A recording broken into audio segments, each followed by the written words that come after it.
Querido público, hoy el grupo Los Genios les comentaremos de un lindo temita, el relativismo. ¿Qué es el relativismo?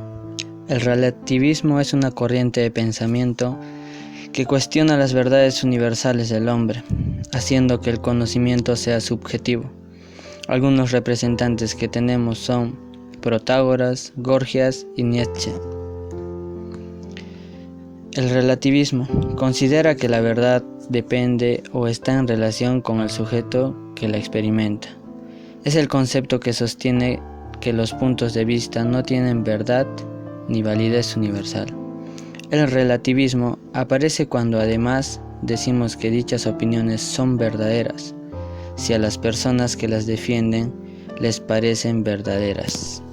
¿Cómo se inició el relativismo? Las primeras afirmaciones del relativismo se inician en Grecia con los sofistas, siendo el más famoso Protágoras, que después se volvería un representante.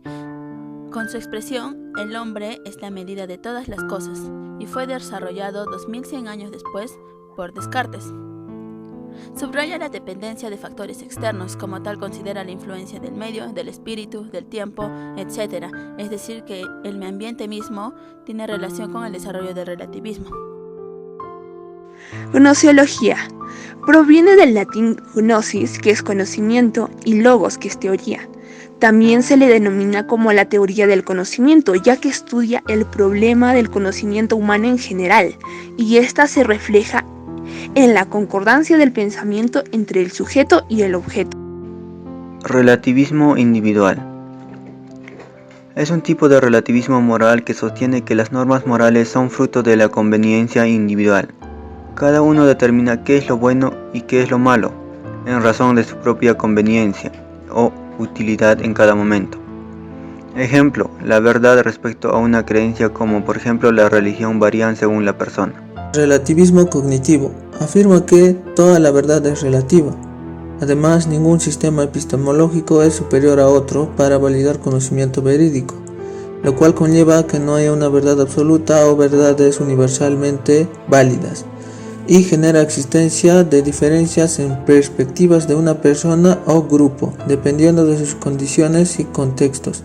Un ejemplo es en el área de la historia, donde los historiadores pueden llegar a tener distintas perspectivas sobre un hecho histórico en específico y todos resultan ser aceptables. Relativismo cultural. Es una actitud que se produce cuando se da un enfrentamiento entre culturas y consiste en analizar cada cultura desde su punto de vista y no desde el de la nuestra. Relativismo moral. Es la creencia que da igual valor, legitimidad, importancia y peso a todas las opiniones morales y éticas, con independencia de quién, cómo, cuándo y dónde se expresan. Se trata de una igualación absoluta de toda opinión ético-moral entre las que se cree que no existe jerarquía posible. Todas son verdaderas y dignas de igual respeto. El relativismo lingüístico. ¿El lenguaje determina nuestro pensamiento o el pensamiento determina el lenguaje? Más adelante lo explicaré con más detalle esta pregunta. El relativismo lingüístico o hipótesis Sapir-Whorf. La estructura de una lengua particular incide en el modo de pensar de sus hablantes. Versión débil de la hipótesis Sapir-Whorf. La estructura y el léxico de la lengua condiciona, pero no determina, la forma de pensar de los hablantes. No se puede asegurar que los hablantes de una lengua determinada son más o menos capaces que los que hablan otra lengua. La hipótesis de Sapir-Whorf plantea que el lenguaje es anterior al pensamiento, lo cual quiere decir que el pensamiento depende del lenguaje. Los niños aprenden su idioma nativo. Aprenden también una visión concreta del mundo. Se basa en estudios sobre las lenguas indias americanas, señalando que, cómo eran diferentes a las lenguas europeas. Plantea así la hipótesis del determinismo lingüístico. El lenguaje que habla una persona modula y determina su forma de pensar. Aquí tenemos un ejemplo sobre el relativismo lingüístico frente al innatismo. ¿Qué es el innatismo? Es una teoría filosófica según el cual algunas ideas o nociones fundamentales del pensamiento son innatas, es decir, no adquiridas por la experiencia. Dicho esto, empezamos.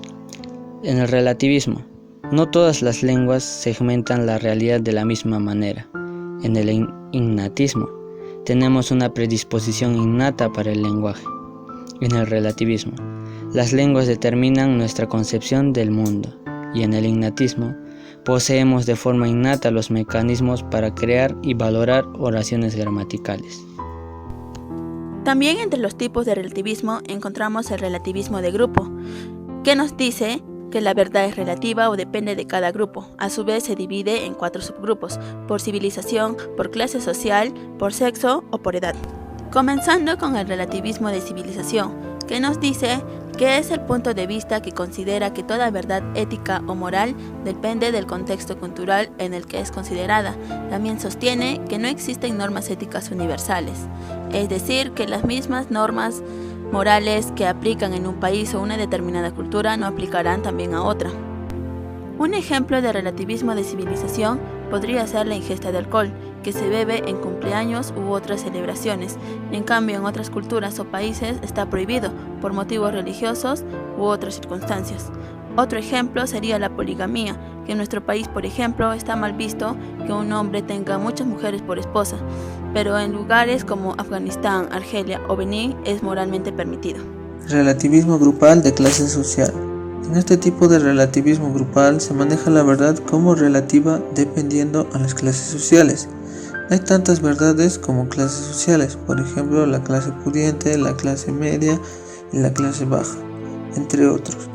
En un caso específico sobre el lanzamiento de un celular de alta gama, un pudiente dirá, puedo comprarlo, pero no me gusta.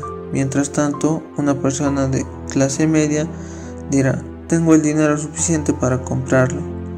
Y una persona de clase baja dirá, es un artefacto solo para ricos. El relativismo sexual se define como un argumento que pretende defender y justificar las decisiones sexuales. Uno de sus defensores es el filósofo francés Michel Foucault. Ejemplo, un conjunto de agentes sociales son las comunidades de gays, lesbianas, travestis, transexuales. Relativismo por edad. La verdad es relativa o depende de cada generación. Los jóvenes tienen sus verdades y los adultos las suyas. Por ejemplo, el sentido de la diversión, ya sea la diversión diaria y rutinaria, como lectura o videojuegos, como el fin de semana, fiestas o descanso, varía según la edad. Críticas del relativismo. Existen 3 grandes críticas actualmente que se hacen al relativismo. Una crítica al relativismo sería que todo es subjetivo. Existen determinadas cuestiones que es imposible abordarlas desde la subjetividad absoluta, porque podrían perder coherencia cuando se acepta inexorablemente absolutamente todo. Un ejemplo sería que una persona observa un gato, pero viene otra y le dice que es un perro, ya que a su punto de vista no se le puede refutar, aunque la verdad sea que el animal es innegablemente un gato. Lo mismo ocurre al observar el cielo y decir que está azul, pero que alguien venga y te diga que es verde. Otra de las críticas es el relativismo que confunde el deber de respetar las opiniones de otras personas con la falta de acción. Otra de las críticas al relativismo se basan en la importancia de la sinceridad subjetiva de la persona, pero deja de lado la conducta de ésta y sus posibles consecuencias.